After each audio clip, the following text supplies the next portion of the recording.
Alright, what's going on, everybody? We're back here in the beer shed, as you can see. Ooh, look at that.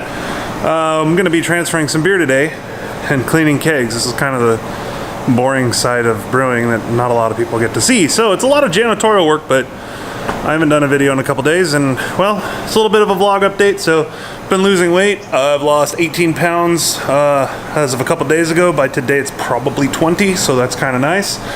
Just been eating better, doing, you know, healthier lifestyle choices anyways. But yeah, here's the beer down in here.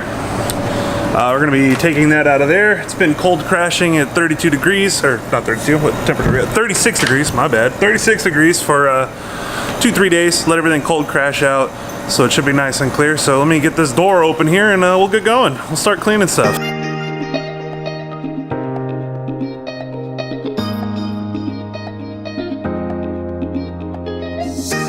This is a handy dandy keg tool, keg wrench tool that we made. Fancy, right?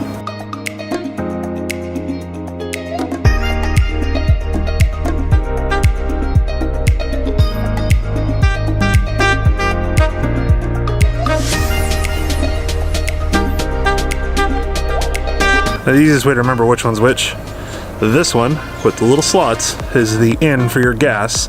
They're starred sometimes too, but if they're not, there'll always be a little slot. This little tube is your CO2 tube. Easiest way to remember.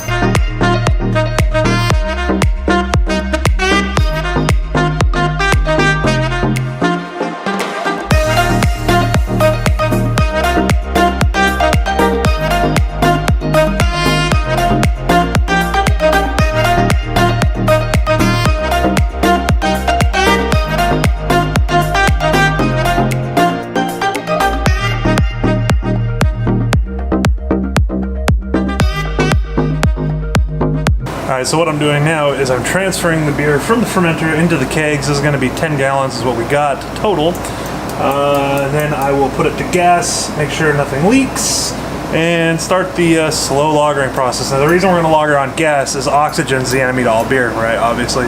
So the CO2 is going to help create a barrier to keep it from getting oxidized so the yeast can continue to do what it needs to do. And as you notice, now it's past the yeast, what was left in suspension in the bottom, even though it's been cold crashed.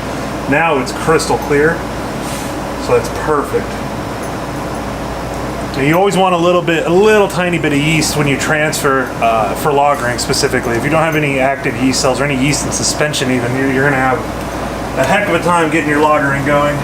Once I'm done with this, I have to get this out of here, clean this, hook these up, swap the CO2 bottle, hook the regulator up because it's not connected currently, as the bottle's not hooked up. And then set my pressures and just kind of sit and wait. One more thing to note when you're filling your kegs, you really don't want to overfill them.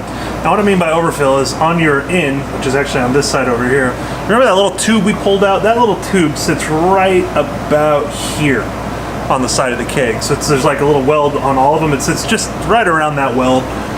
You don't want to overfill to that point, because then when you put gas to the beer, especially on a system where it's equalizing pressure across the regulator, what's going to end up happening is if you purge one keg and then your volume's too full, it's going to suck beer out of the in and up into this regulator, and you don't really don't want to do that. So try to keep your beers at your levels where you think they need to be. Keep them nice and low and below that gas line. You should be good. So you're probably wondering what's going on with the hazy IPA. Well, the hazy IPA is still in the fermentation locker. It's still going. It's doing a diacetyl rest right now. I think we're going to try to keg it tomorrow or Tuesday and then throw it on gas. So it's going to be super fresh for a little shindig we got going on in 2 weeks. So that'll be pretty sweet. This won't be ready in 2 weeks. I mean, I'll do a taste test in 2 weeks and see how it's going in lagering, but I'm not hopeful. Lagering is a slow process, so 2 weeks, I can almost bet you it's not enough time. And we're almost here on this keg, so in this one, you can actually feel where the beer's at based on the sweat line, and it is right at the seam, so perfect. And this one is almost to the seam, we're just about there. All right, so here it is. Look at the color. Look at the freaking color on this thing, man. This is beautiful. So this is the Czech Pils. It came out to a 10.08, as I said. Look, it's freaking perfect. The color's, it's perfect. It's perfect for a Czech Pils. Yep. Perfect.